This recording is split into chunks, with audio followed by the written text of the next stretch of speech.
Time और tense. Reality ये है कि मैंने बताया कि, और ये बता दूं कि जो टेंस आया है ना वो टेम्पस वर्ड से आया है। टेम्पस वर्ड से टेंस आता है, और टेम्पस का मतलब होता है टाइम। टेंस जिस वर्ड से बना है, जैसे मैंने बताया था इंग्लिश एंजल वर्ड से बना है, वैसा ही टेम्पस वर्ड से टेंस बना है, और टेम्पस का मतलब होता है time. Okay, but we will distinguish time and tense. Time और टेंस को हम लोग अलग अलग करके देखेंगे कि टाइम क्या होता है और टेंस क्या होता है, क्योंकि समझ थोड़ा डेवलप हो जाए।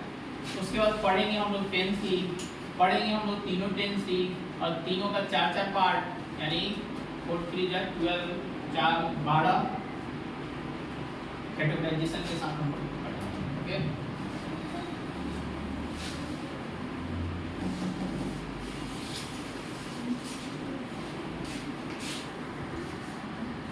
टाइम को अब हम लोग समझते हैं।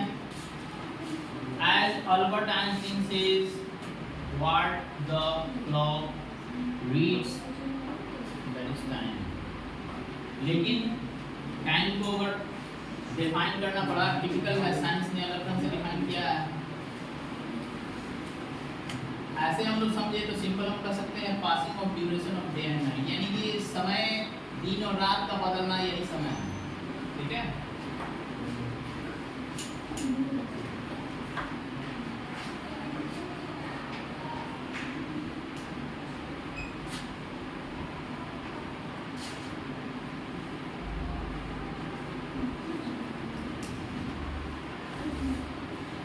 Passing of duration of day and night.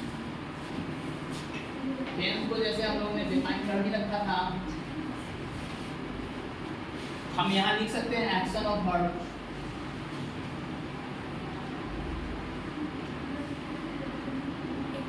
अब यहाँ मैंने डेफिनेशन को थोड़ा अगर चेंज कर दिया, लेकिन इसकी आत्मा वही है जो कि पहले बताया। एक्शन ऑफ वर्ब, वर्ब का जो एक्शन होगा, वर्ब का जो काम होगा, क्रिया का जो काम होगा, वही क्या है, टेंस है। या उससे पहले मैं बताया कि क्रिया का जो समय है वही क्या है, टेंस है।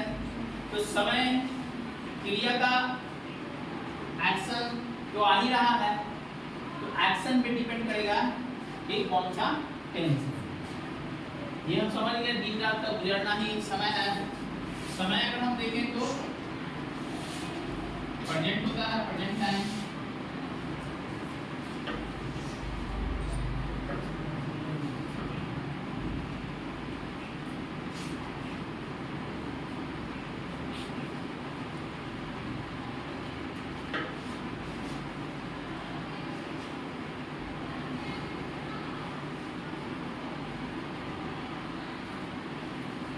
Past time and future time.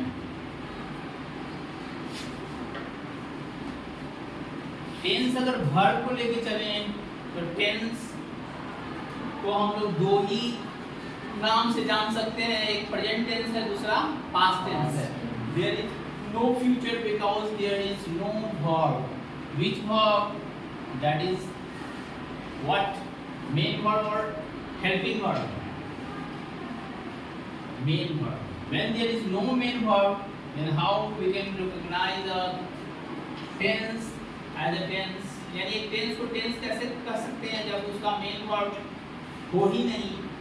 अगर main verb नहीं है तो वो tense उसके लिए होना मुश्किल है, नहीं। तो अगर हम tense को देखें तो present tense,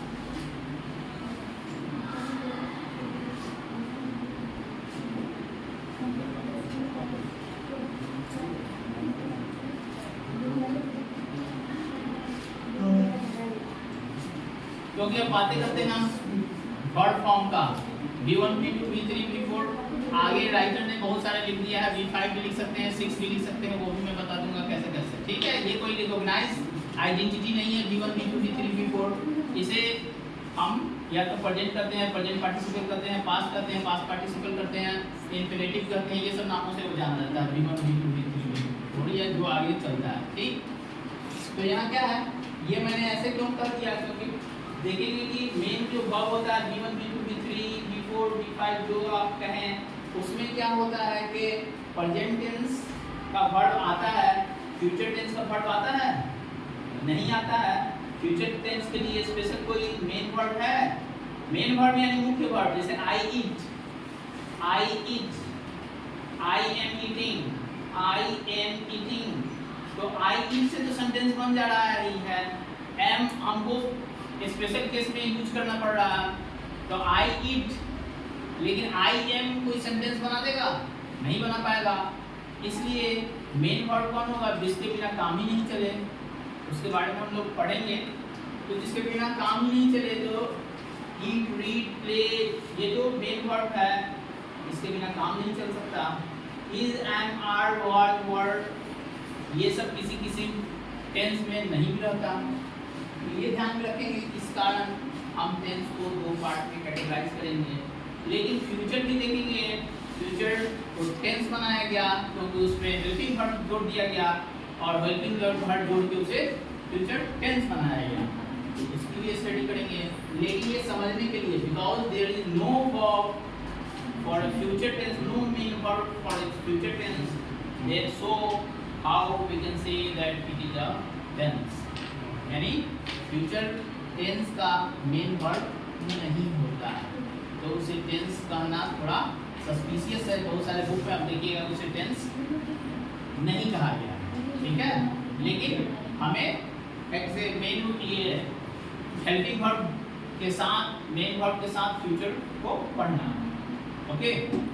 तो ये you must spend on that, after that we will start future